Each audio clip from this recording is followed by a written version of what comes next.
Thank you for listening to Rearview Mirror Chronicles.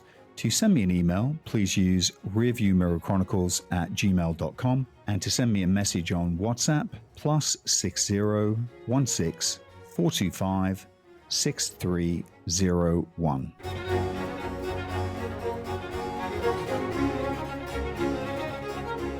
Hello, and welcome to Rearview Mirror Chronicles, a podcast that takes serious history and makes it a little bit more fun. My name is Keith Houghton. I'm a public historian, author, and broadcaster.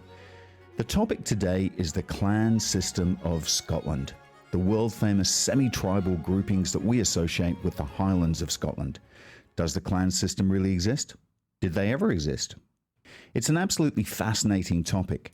Many people know about the clans because of the 1745 Jacobite uprising, where Charles Edward Stuart, or Bonnie Prince Charlie as he was known, landed on the west coast of Scotland, raised an army largely from the clans, and then marched first on Edinburgh and then as far as Derby in the Midlands before turning back and facing defeat on the field of Culloden. More on that later. Interestingly, if you go to the battlefield of Culloden, which I have many times, you see these lone mass graves, these lumps in the ground on which people have actually put headstones, saying things like Clan Fraser or Clan Macintosh. And that's what helps make Culloden one of the most remarkably evocative battlefields that I've ever visited. It's strangely eerie, very moving, and atmospheric, but atmospheric doesn't seem strong enough a word. But if you go to Scotland, it's definitely worthwhile visiting. It's a battlefield that actually changed history. And as I said, I will talk about that a little bit later on, just at the end of this podcast, so stay with me. My mum is a Grant on one side and a Galbraith on the other side of my grandparents. And having spent my formative years growing up in Glasgow, she would take me to the Antonine War and tell me tales of the Romans, and then later of the clans. And I've always been fascinated by them. There's a pride with the Scottish people about what happened back in those days. And it's good that the oldies still tell these tales and tell these stories, because at some stage we'll be oldies and we need to remember these tales and stories because they're not written down. It's part of the ancient oral storytelling tradition that probably comes initially from the Irish. But the Celts have that amazing ability to sit around a fireside and just tell the most evocative, thought-provoking stories. And I've always been fascinated by the clans. Of course, Scottish heroes like Robert the Bruce and Sir William Wallace, and villains and rogues like Rob Roy McGregor fueled that fascination as I was growing up as a child. Kilts and the like were always a part of the culture, and I had mine made as soon as I could. But where did all this come from? In an earlier podcast that I did titled A Story About Scotland, I spoke about the Picts and the Scotty and the forming of Scotland. But where did the clans come from, and why are they still important today? I'll be putting these questions to Murray Pittock, who is a Scottish historian. He's the Bradley Professor of Literature at the University of Glasgow and Pro-Vice Principal at the university, where he has served in senior roles, including Dean and Vice Principal since 2008. I'll also ask him about the clans and their origins and the military role, how different were they, and about their decline in the 18th and 19th and 20th centuries. And then perhaps the rebirth as a consumer brand today. But in the meantime, folks, enjoy Murray Pittock talking about the clans of Scotland, their origins, their roles, and how different they were. Hi, Murray. Welcome to Rearview Mirror Chronicles. Oh, it's a pleasure. Great to see you. Murray, I look around at British society and religion and royal pageantry, and it's tempting to think of everything that we think of as old or as historic as actually just being made up by the Victorians. And the Victorians made up a lot. Were the clans made up by the Victorians? The clans were not exactly made up by the Victorians, but certain aspects of them certainly were. For example, the term clan system, which is still frequently used, was a Victorian invention. There isn't actually a clan system. The term clan really describes certain groups in Scottish society, usually landowning families, They're on a spectrum from the more kinship-based to the less kinship-based, but they all have strong kinship associations, and they're all linked to feudal landholding. They're not tribal. So basically, the Victorians created the idea that there was a completely separate ethno-cultural organization within Scotland, which divided Scotland in two, called the clan system, but that really isn't very accurate. So the idea that there are these wild Highlanders living in separate clans who have lived there since the Picts and the Scots, that's not true. So what are the clans actually doing at this particular time? Scotland historically is a relatively small society, and relatively small societies tend to keep kinship and associational groups going longer than other ones, because obviously you meet people you know, and you've got networks which form a much greater proportion of the overall population of the society. So Scotland's not dissimilar from some other societies in Europe, but it's dissimilar from a society like France, for example, or a society indeed like England. Scotland has a feudal landholding system. Some of that is put on top of a traditional regional kingship system and under kingship systems such as existed in Ireland. So you're looking at levels of fundamentally Irish type social organization in early medieval Scotland. And on top of that is put Norman kinds of association, not because of the Norman invasion, but because Scottish kings invite Normans in return for land grants, etc. So, for example, a group like the Frasers became Frasers of Lovat, the Lord Lovat. Frasers are an 11th century Norman family, but they're also a clan family. However, they are fundamentally feudal overlords. And the same goes for Macintosh, who was sent up to be Constable Inverness at the beginning of the 12th century. And their territory is a territory of feudal overlordship near Inverness, which remains core Macintosh territory to this day. So they are basically the same thing in many respects as feudal barons, but they have a stronger kinship and associational base than you might find in England. The reason for that is that it's driven by adjacent territory. The Earl of Surrey owns a lot of territories a long way from Surrey, but a lot of these Scottish chiefs of the name, because that's what they're called, irrespective of whether they say the Duke of Argyll is chief of the name of Campbell, but many chiefs of the name don't have British titles attached to them. So the chief of the name often traditionally has a contiguous territory right round what's called his or her, because women could inherit, caput, the head place of the estate. So it's much more contiguous territorially. It's much more contiguous in terms of association by regional locality and also sometimes by institution. And it's linked also in terms of kinship, which is not to say that everyone called Fraser is related to each other. They certainly aren't. They often take the name because they are actually landholding from the chief of the name of Fraser, who is and has been since the 16th century, I think, or the early 17th, Lord Lovat. Yeah, I mean, that's what's so interesting. The Frasers are still there, and actually Fraser was the last man in Britain to be beheaded for treason after the Bonnie Prince Charlie uprising in 1745. So there is something special there. There's a tenacity that is lacking in England. You know, William the Conqueror gave massive land grants to people like, you know, William Fitzosborne and Grosvenor, and many, many others.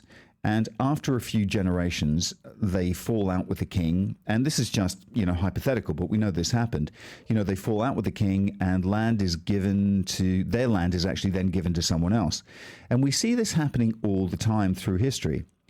Why is it then that the Campbells and the Frasers of Argyll, I mean, how did they hold on to their land for almost 900 years? There is a degree of greater local autonomy in Scotland. You've got to be careful with that, because if you look at the history of the Percys of Northumberland, it's not until the 17th century that their local autonomy really gets seriously diminished.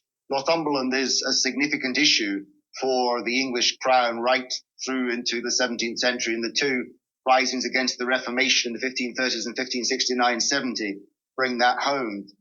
Partly it is a degree of these are people who control localities for the crown, and the price the crown pays is their settled control of the localities.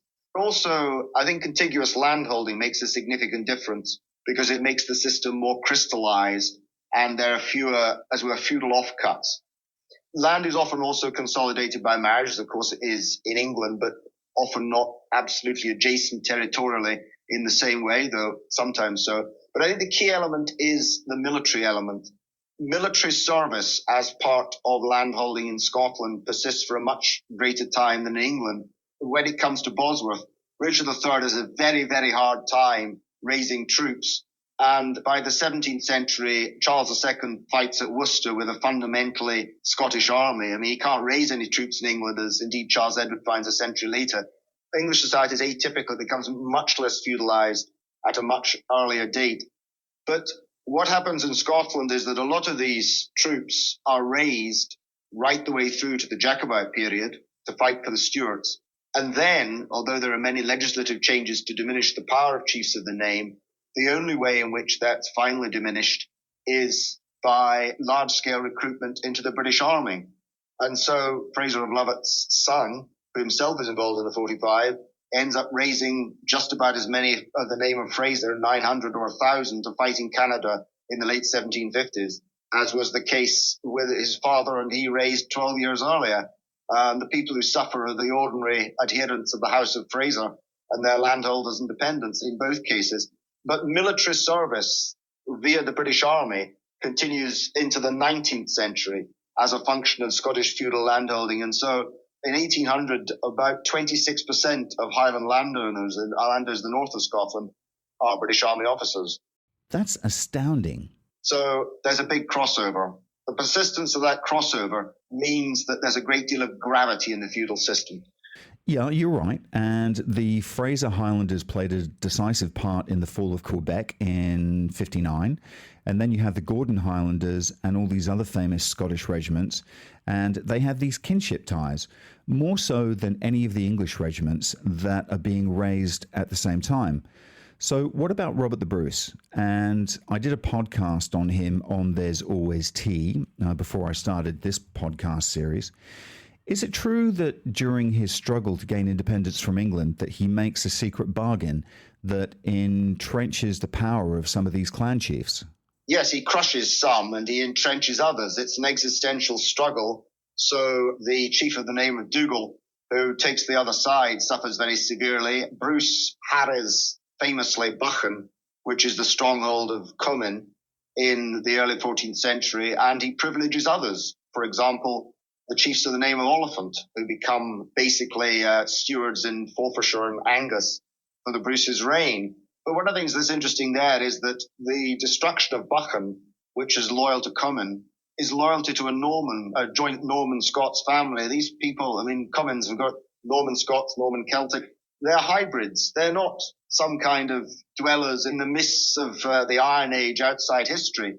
So fundamentally, even in the 14th century, you can see that the struggle to control and to reward magnates in relatively rural parts of Scotland isn't actually linked to ethnicity or race or backgrounds, and certainly not in any mystic way. They are landholders and they're a threat or they're potential allies. And some of them, like Clan Donald, gain by their loyalty to the Bruce, and others don't. But later on, the Donald autonomy becomes too much, and the Campbells take over effectively the role of being the lead family in Scotland because of their loyalty. That is a very movable feast, as it turns out. Right. So when it comes to the Campbells, they are loyal, but to who? I mean, that's the question. So we have landowners in Scotland, which is geographically a very complex place. Is there a time when you see the clans coming together as one, a golden age of the clans, if you like? The thing I would probably say is no. It's an organization or a way of describing a certain end of the spectrum of an organization, which is itself a movable feast and itself is always developing. So if we take ideas like the struggle between the Highlands and the Lowlands, say famous battle there is Harlaw in 1411, what you're really seeing there is a claim on the earldom of Ross by Donald of the Isles, which is being defended by partisans of alternative claimants to the earldom of Ross. It is a contest over a domestic earldom. You could say there's a negative of a golden age, there's a bad age, and that is the age probably where climate change, the Little Ice Age, impacts those who are holding more marginal land areas in northern Scotland. And that's where these groups often which include the creation of quite a lot of landless men because they either can't get the land that they've got to operate or that there are too many of them for the land to sustain. You get the tradition of lawlessness, which infects early modern accounts, mainly because there are a lot of people who are in areas of northern Scotland that used to be reasonably fertile, although never very good, but are now no longer fertile at all. I mean, just as you were able to have an extensive viniculture business in East Anglia in the 14th and 15th centuries, so you were able to do a great deal more, though not really viniculture, in Scotland at that time. But then later on, of course, generally the weather declined. And the more marginal you were as a European society, the more it held you back. And that was true. Travellers to Norway and Sweden in the late 18th century were remarking how primitive it was compared to other parts of Europe. But a lot of that was the legacy of adverse climatic conditions. Oh, interesting. And so as we enter the 18th century and there's a mini ice age that saw people moving in Scotland at a great rate from the Highlands down to the lowlands, it seems that when Charles Edward Stuart, or Bonnie Prince Charlie, lands in 1745, he has key meetings with clan chiefs. And it seems that the decisive moment is convincing these clan chiefs like Cameron of Lochel, who fought at Falkirk and Culloden, to join him. Would it be fair to say that it was romanticized? How important were these clan chiefs who could make these decisions? And what real powers, what formal powers did they have over their people who lived and worked their land? They always retained powers of barony throughout Scotland, which gave them judicial rights, but they also had rights under regality of life and death. They were effectively could substitute entirely for the crown and crown justice in the area. But, you know, in a way that translated in a transitional phase, because the Faculty of Advocates, the Scottish Bar, is a royal foundation, into a situation where great landowners and later lesser landowners and the families of lesser landowners became the regional judges, the sheriffs in Scotland. Once again, there's a spectrum. But basically, the landowner had this power of life and death as they had a power of regality, and they could effectively burn their tenants out, something which was taken advantage of occasionally in 1745 and more frequently at the end of the 18th and beginning of the 19th centuries. So that was the power they had, but that power to some extent extends throughout Scotland. So when we're saying clan chiefs, as we do for shorthand in the 1745, the chief of the name of Ogilvy, the Earl of Airlie, David Ogilvy, raises a very substantial, what would be called fighting tail, levy of men for Charles Edward Stuart. But he is the Earl of Airlie. He is a man with land holdings in Angus and the east coast of Scotland. He is a lowland nobleman. But in fact, he can raise men on the same basis because of his powers. And likewise on the Duke of Atholl estates, the legitimate but dispossessed Duke of Atholl, the Marquis of Tullibardine, raises a very significant proportion of the overall fighting tail of the Dukes of Atholl because of the loyalty of the House of Atholl and its dependence to the Stuarts. So once again, yes, chiefs of the name raise large numbers of men, but these chiefs of the name can be chiefs of the name in places far away from the West Highlands or the north of Scotland, and they can never have spoken a word of Gaelic in their lives. So by the very factor that they owned the land, and let's say these lords lived in Essex, they still control their people. And the people, the tenants, know that this is the case. I mean, it's recognizable, isn't it? It certainly is recognizable. It's just as some forms of Scottish society, often those which were more remote, had the same landholding principles, but were more intensively like, I suppose, feudal or ancestral societies because they lay at one end of the spectrum and others lay at the other end of the spectrum. So any end of the spectrum in Scotland, even as it were, the more modern, inverted commas, end of the spectrum is actually also part of a spectrum with England and the rest of Europe. I mean, England tends to be further away because it's relatively demilitarized. But it's not impossible, as you say, that landowners are able to call effectively people out from their own estates for militia service. That doesn't tend to extend to military violence in a civil sense, even in the Civil War period, but it's certainly part of a spectrum of landlord influence. And of course, I have to remember that at the end of the 18th, beginning of the 19th century, local landlords in England were frequently the JPs.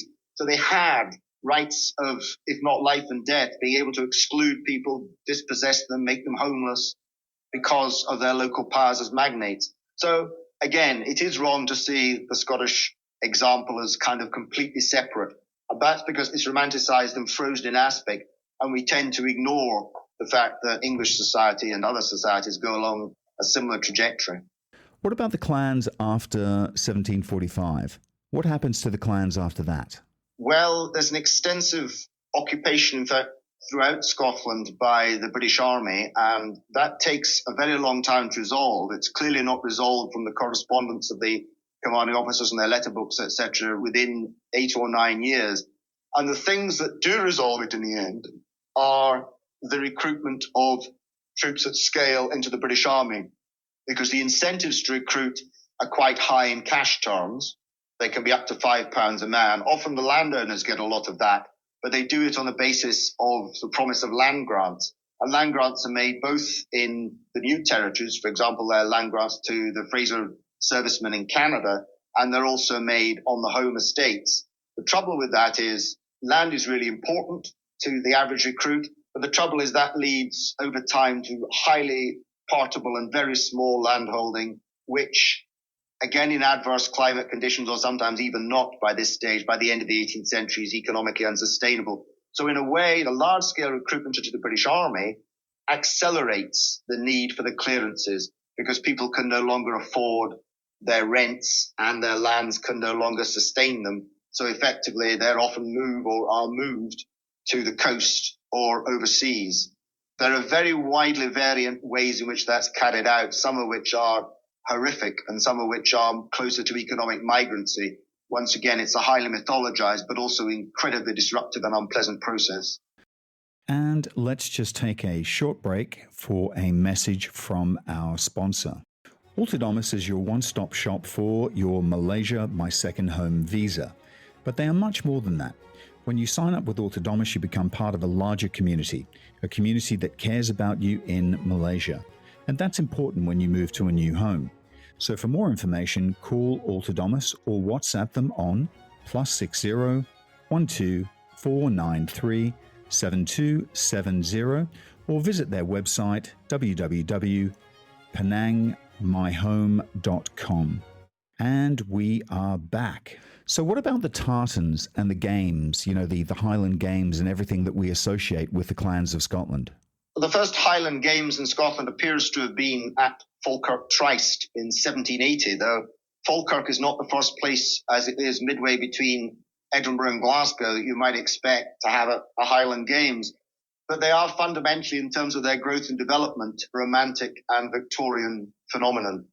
And so is the development of tartan as it was long understood. Tartan certainly is widespread in the early modern period and before. There are clan or family associational tartans, but they don't tend to be nearly as strictly regulated as they became in the 19th century, where companies like Wilson's of Bannockburn and apologists like the Sobieski Stewarts and James Logan and others who wrote lengthy codified clan entitlement textbooks. These began with the Society of True Highlanders in London, incidentally, in 1815, codifying who was entitled to what.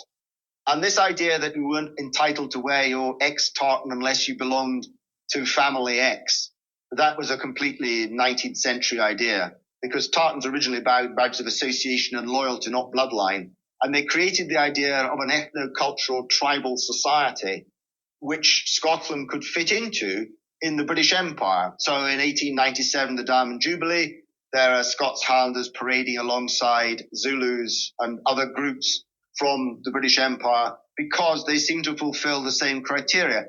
And a lot of British imperial celebration, from Benjamin West's Portrait of the Death of Wolfe in 1769 to the purge of the 19th century, talks about the Highlander, inverted commas, in terms which suggest that these are our own native tame savages, and you will be what they are. If you come into the British Empire, you'll be able to have very positive service and be fully integrated while maintaining your traditions. And that's how tartan and Highlandism is used and depicted.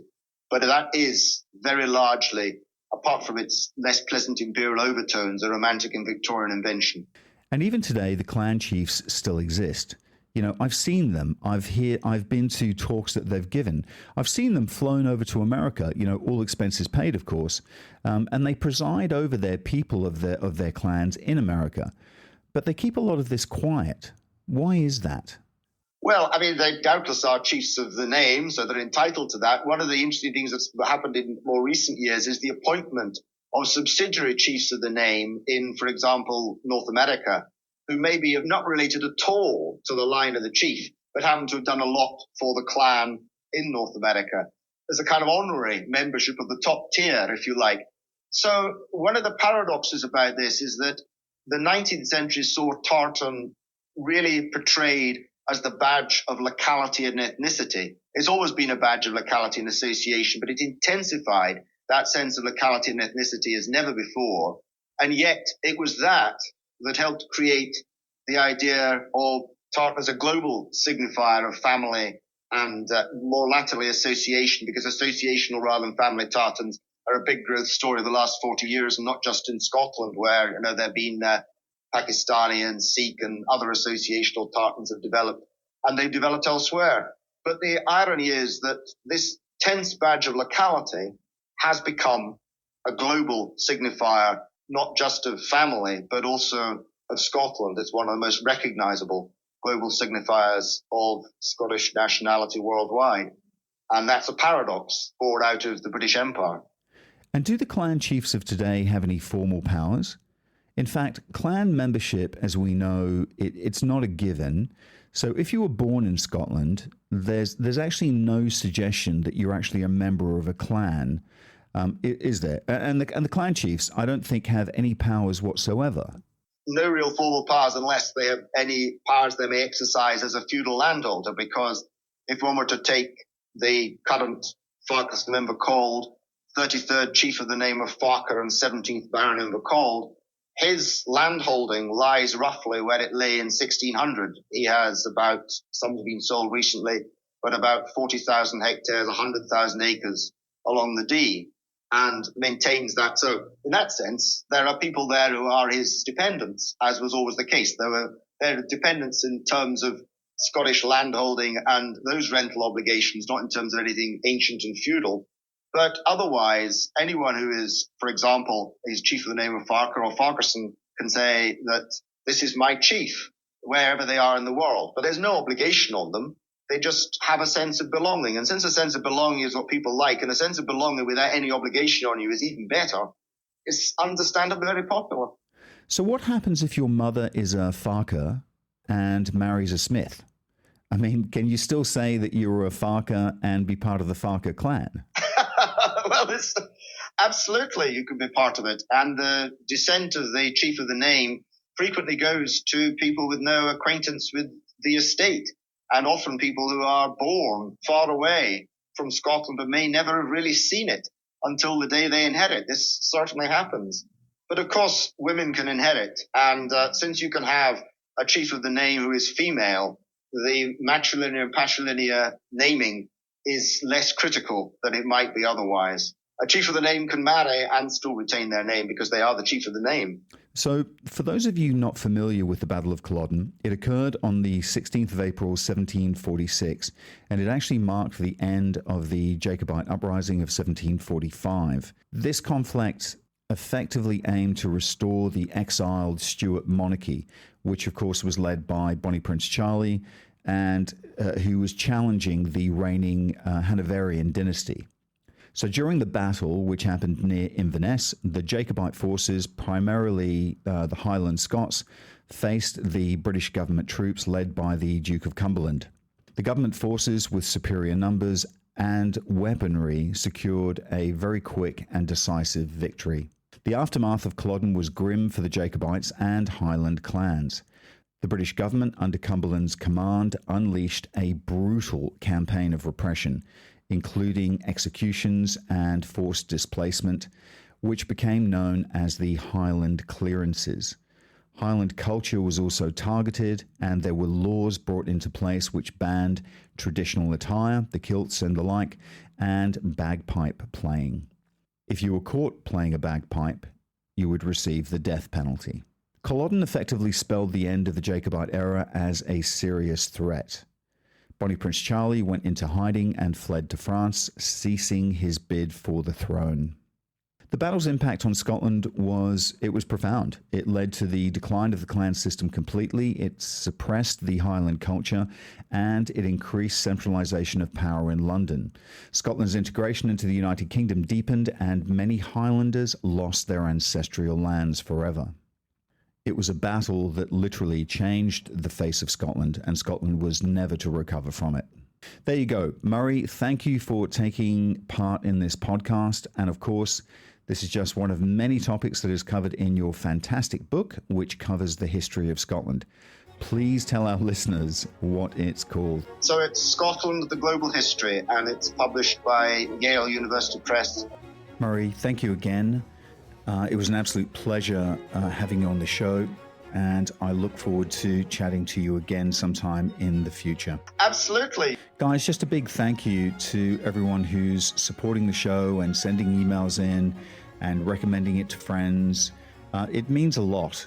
These shows are produced with no monetary support whatsoever, and I do mean to get them out to you in a timely fashion, and I'm sorry that I'm a bit hit and miss with some of the weeks, but you know, I've got a job, and I do this basically in my spare time, so please bear with me. I'll get them to you as fast as I possibly can, and I'll try and stick to that time schedule.